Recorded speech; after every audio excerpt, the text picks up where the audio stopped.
یزیدیت یزیدیت برائے صحت و سلامتی علماء حقہ بلند تر صلوات.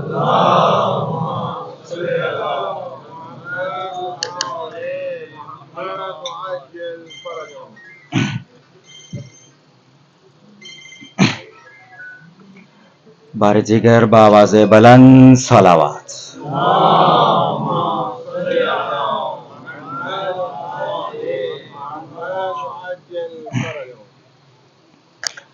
نعرہ تکبیر، نعرہ رسالت،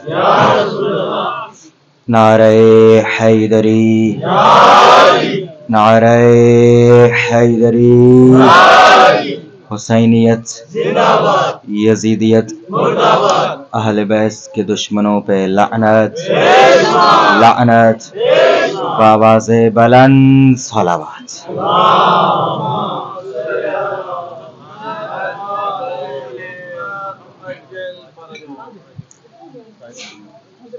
اعوذ باللہ من الشیطان الرجیم. بسم اللہ الرحمن الرحیم. الحمد للہ رب العالمین الرحمن الرحیم مالک یوم الدین ایاک نعبد و ایاک نستعین اہدنا الصراط المستقیم صراط الذین انعمت علیہم غیر المغضوب علیہم ولا الضالین. اما بعد ثم الصلاة والسلام علی سید الانبیاء والمرسلین واما بعد ثم الصلاة والسلام علی اہل بیتہ الطیبین الطاہرین. اما بعد فقد قال اللہ تعالی بسم اللہ الرحمن الرحیم انما یرید اللہ لیذہب عنکم الرجس اہل البیت ویطہرکم تطہیرا.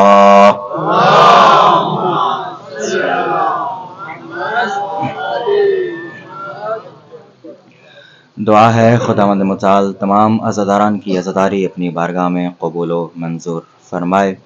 آئندہ بھی عزاداری کو قائم و دائم رکھنے کی توفیق نصیب فرمائے. مجلس کے توسط سے ہمارے گناہان صغیرہ و کبیرہ کو معاف فرمائے. مرحومین کی مغفرت فرمائے. امام زمانہ کے سپاہیوں میں شمار فرمائے. حاضرین محفل کی دعاؤں کو قبول و منظور فرمائے. مجلس کی قبولیت کے لیے بآواز بلند صلوات.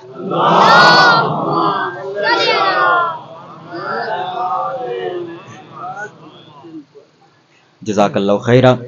ایک بات کی خوشی ہے کہ ماشاءاللہ جو لوگ پہلے دن سے آئے تھے وہ آج تک جڑے ہوئے ہیں، تو مجھے ایک تسلی ہوتی ہے کہ جو گفتگو میں آج کروں گا یہ آپ سب کو سمجھ آئے گی، کیونکہ میری ہر آنے والی دن کی گفتگو پچھلے دن سے متصل ہوتی ہے.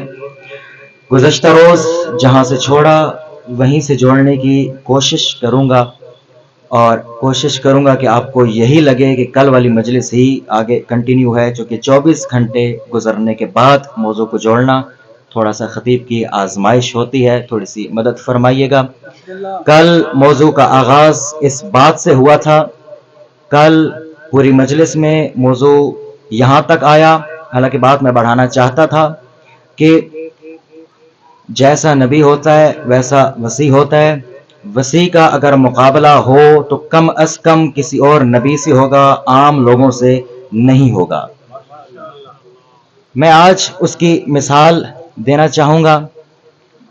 ایک مرتبہ امیر المومنین کہ جنہوں نے دنیا کی تربیت کی وہ اپنے بیٹوں کی بھی تربیت کیا کرتے تھے، اور تربیت سے مراد صرف اور صرف باتیں بتانا نہیں، تربیت صرف عبادت سکھانا نہیں، بلکہ تربیت سے مراد ہر طرح کی مشق کروانا، اور زندگی گزارنے کے لیے جس جس طرح کا تقاضا چاہیے، جس جس طرح کی ضرورت ہو، وہ ہر طرح کی ضرورت مولا سکھاتے تھے. اور وہ جو دور تھا وہ دور تھا جنگی دور، تو ہر ہاشمی جوان کو جنگ کرنا آنی چاہیے، یہ اس گھر کا خاصا ہوا کرتا تھا، اس گھر کی شان ہوا کرتی تھی.